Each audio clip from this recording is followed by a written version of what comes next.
Hey everyone, welcome. Today we are tackling a super useful part of Hindi, how to talk about what you did in the past. And the best part? It all comes down to one simple gender-based rule that once you get the hang of it, you're going to be using all the time. Okay, let's just dive right in. So have you ever wanted to say something simple, like I walked or I spoke? In English, it's a piece of cake, right? But in Hindi, there's a little twist. The word you use actually changes depending on who's talking, specifically whether they're masculine or feminine. But seriously, don't worry. The rule is so easy, and we're going to master it today. So here's our game plan. First, we'll quickly look at a grammar concept that's kind of a key to unlocking this whole thing. Then, we'll learn the golden rule itself, practice it a bunch, look at one tiny variation and one tricky verb, and then, you guessed it, it's your turn to try. Let's get to it. First things first, we need to talk about something called an intransitive verb. Now, I know that sounds super technical, but I promise you it's actually really simple. And understanding this is the foundation for the past tense rule we're about to learn. So what on earth is an intransitive verb? Well, it's just an action word that makes complete sense all by itself. Think about it. If you say, I laughed or I cried, the sentence is finished. It's a complete thought.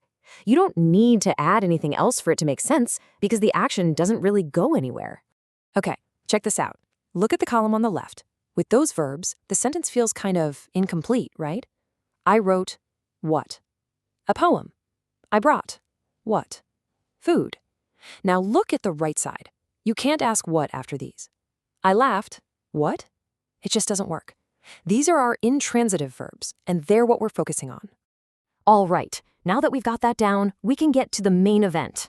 This is it, the simple, powerful rule for talking about yourself in the past tense in Hindi. And here it is. This is the golden rule, the core of this whole explainer. When you're talking about something you did, you take the basic form of the verb, the root, and you just stick an ending on it. If you're a masculine speaker, you add a.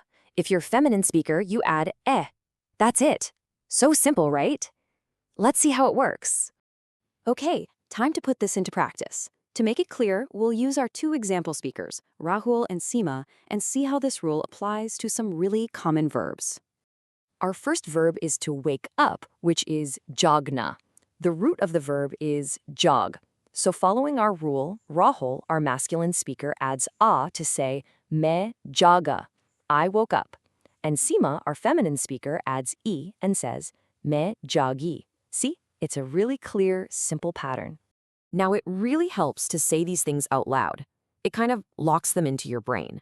So let's try it together. First, the masculine version. Men janga. Perfect. And now the feminine. Men jagi. Let's do another one. The verb to walk is chalna. The root here is just chal. So what does Rahul say? Yep, main chala, for I walked. And Seema would say main chali. The pattern is holding strong. Okay, one more for good measure. To speak is bolna, so the root is bol.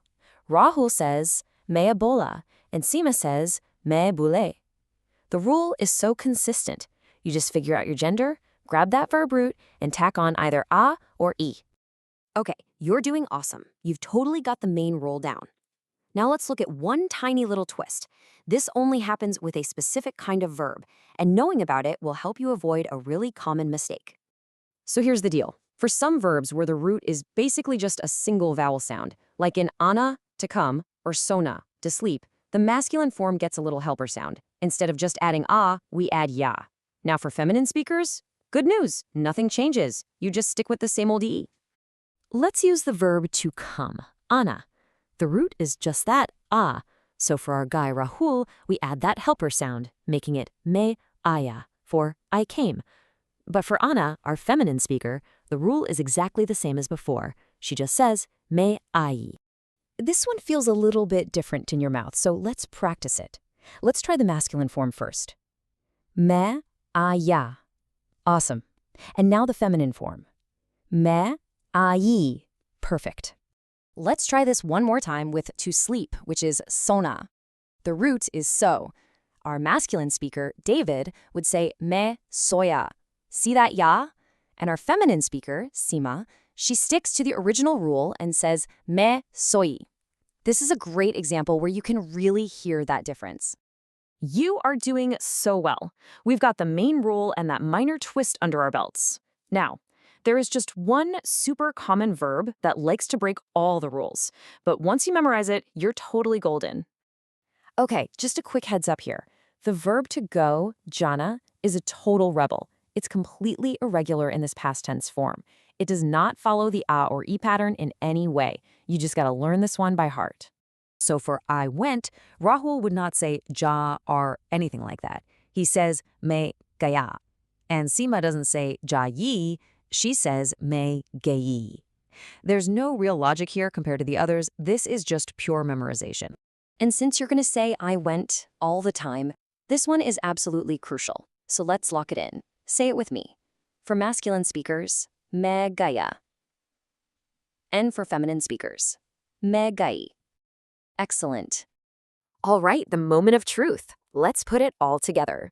Take a second and think about it. If you're a masculine speaker, how do you say I came? Remember the little twist? It's me aya. You got it. Now, if you are a feminine speaker, how would you say I walked?